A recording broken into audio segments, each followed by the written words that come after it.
Hello, everyone, and welcome back to theCUBE's live coverage of AuditBoard's Audit and Beyond. I'm your host, Rebecca Knight, alongside Rob Strechay, my co-host. Rob, one thing that is so clear is just how customer-obsessed this company is. Yeah. I mean, I believe everybody at AuditBoard has come up here. And by the way, all the customers have been extremely friendly and willing to engage. And I think that networking that's going on here has been amazing, learning from each other. Indeed. Well, to talk more about that, we'd like to welcome our next guest, Erin Banet, Chief Audit and Risk Officer at Humana. Welcome, Erin. Thank you. And Justin Greenberger, Chief Customer Officer at AuditBoard. Welcome, Justin. Thank you so much. So I'm going to start with you, Erin, because, and really both of you to comment on this, because this is your business. These are your people.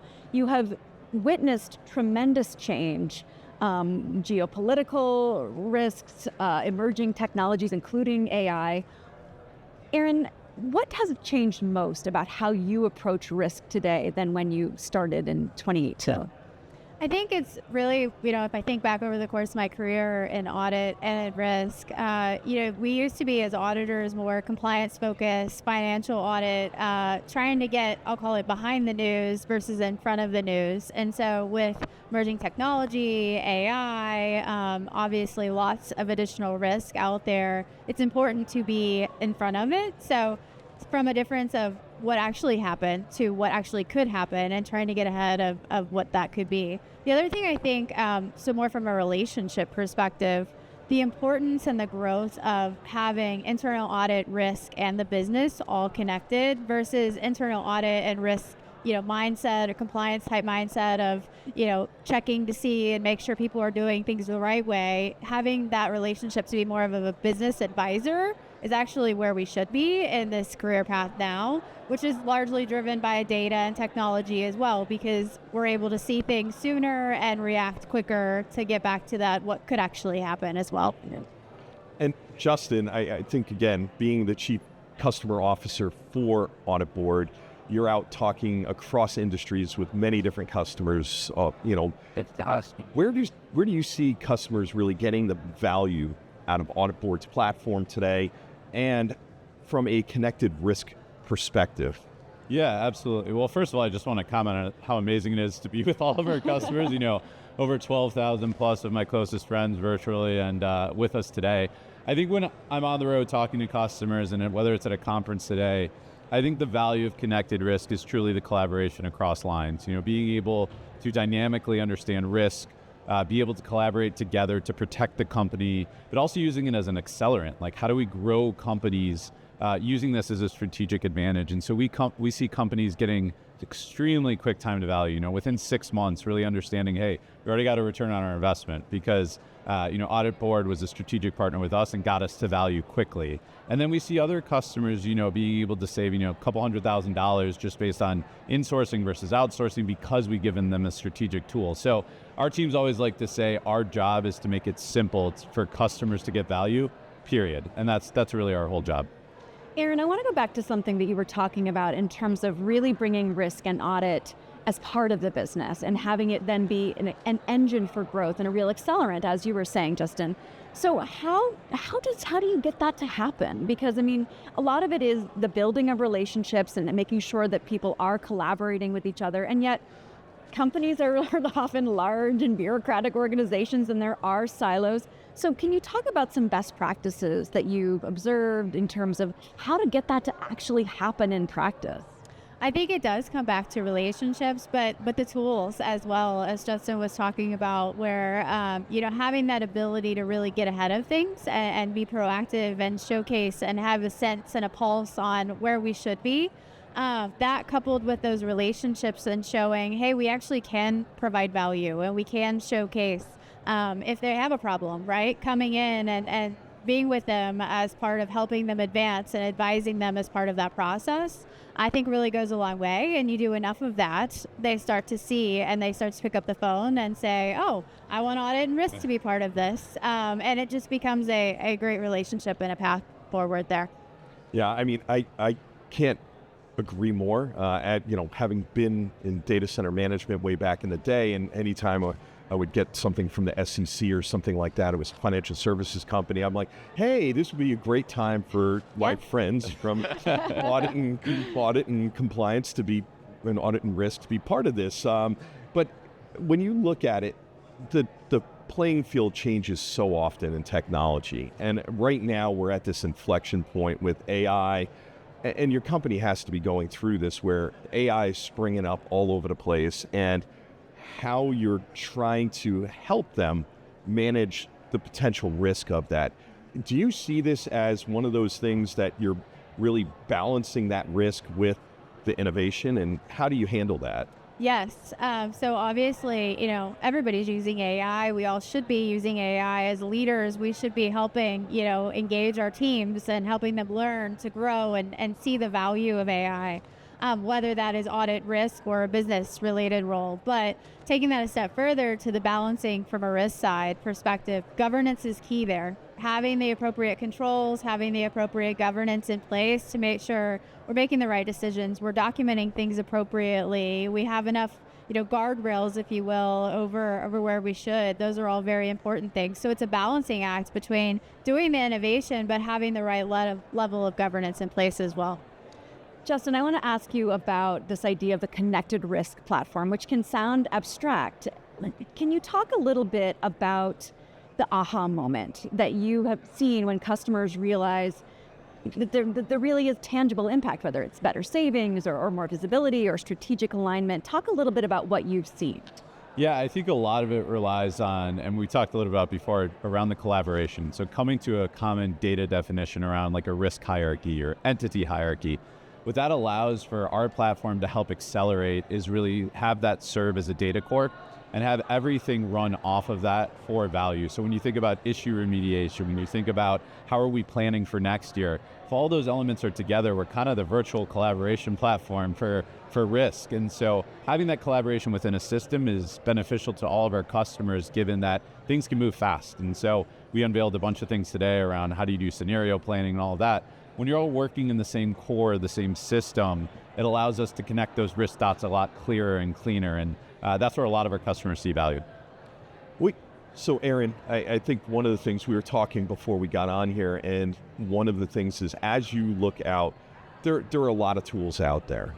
But what really particularly drew you towards AuditBoard, and really when you look at how it's helping your organization really control risk and help the other parts of the organization go faster, like you said, in that collaborative manner? I think the connected risk is key. Having everything interconnected and having the ability to have, one space, if you will, for everybody to be able to see and pull data and analyze through KPIs, KRIs, that type of thing, and having it all in one space versus, previously we had a bunch of different platforms that we were leveraging that it wasn't all pulled together into one. And so it's, obviously a lot of time savings is part of that, but obviously a lot of savings overall is part of having it all in one place too. We really know that humans are going to be in the loop, and that has been a message that has been loud and clear here at Audit Beyond. Justin, I think the catchphrase was something like, we're not going to replace your intelligence, we're going to release it.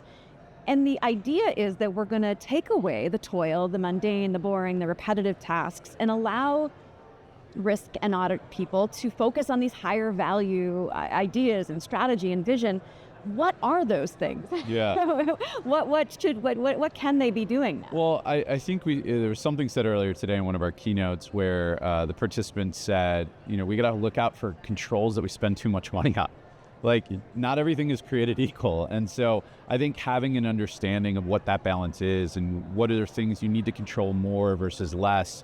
And I think what that does is, we talked about removing the mundane work, but when I was an auditor, I truly had to understand the business. That's how you understand risk, is understanding how does the business make money? Like, how are we growing the company? What is the country dynamic? What is the geographic landscape? And so I think what we're trying to get for auditors and risk professionals and compliance professionals is allowing them to have that strategic thought of like, hey, if tariffs do X in the next 2 years, what do we need to do?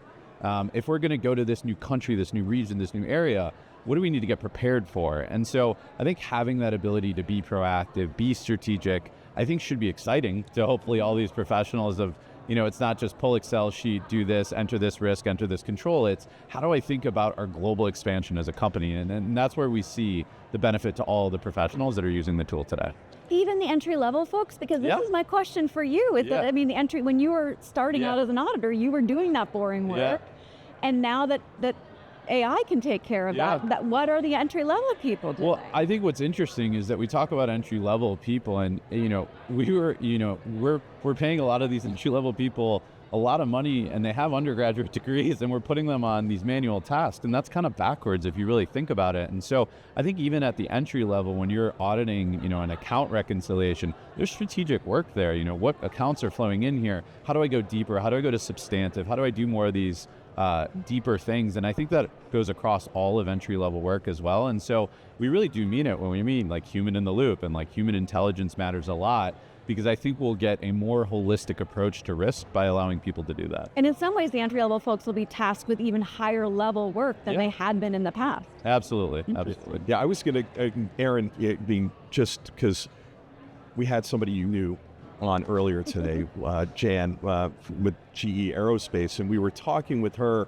and one of the things that she was saying was that in the organization she's in, like what people are tasked with and what they need to know, the skill sets, AI is helping them go beyond the skill sets they currently have and really opening up for those who want to, opening up new. Is that what you see in your organization? That because you're leading that whole org now? Absolutely. So if I think about, what skill sets do people need nowadays versus previously, or as we think about the future, obviously having more of that data mindset and being able to understand and analyze data and what they're seeing. But there's also a storytelling component of it, of how do I think about these things and what is the story I want to talk about and the risks that are part of that story.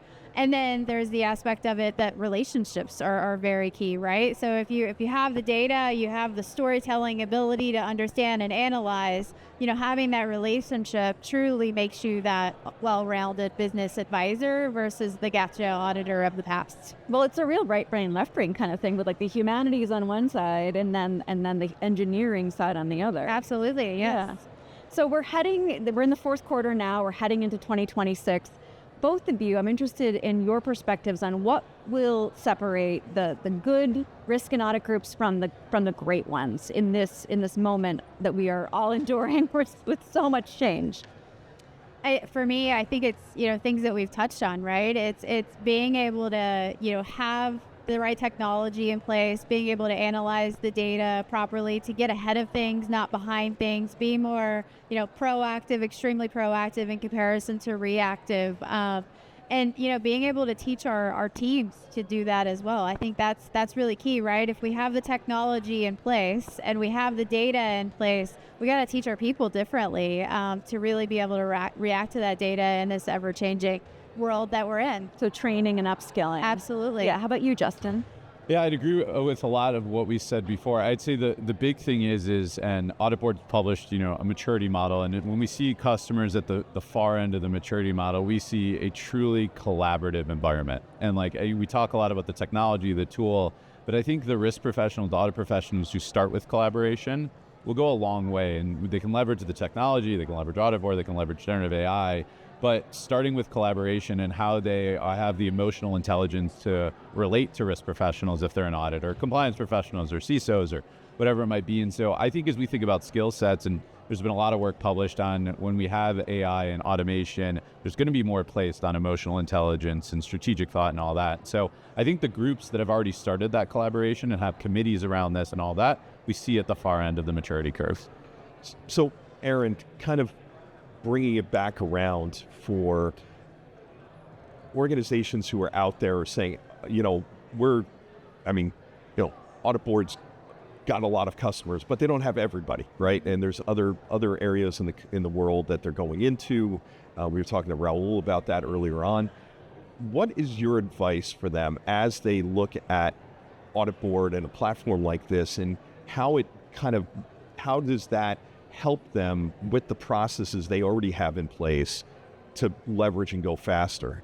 Yeah, so I would say first, what is the journey that they want to be on, right? What's their goal that they're trying to get to when they're analyzing what tools to do that? Obviously, AuditBoard has lots of great tools in place that can get them from A to B, really quickly. But what is that journey that they're on that they're trying to achieve as part of that, and have that as part of their analysis and, how to get there.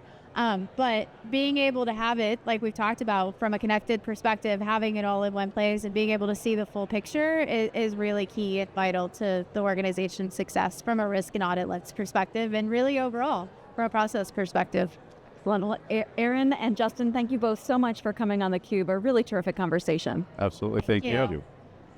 I'm Rebecca Knight for Rob Strechay. Stay tuned for more of theCUBE's live coverage of Audit and Beyond. You're watching theCUBE, the leader in enterprise tech news and analysis.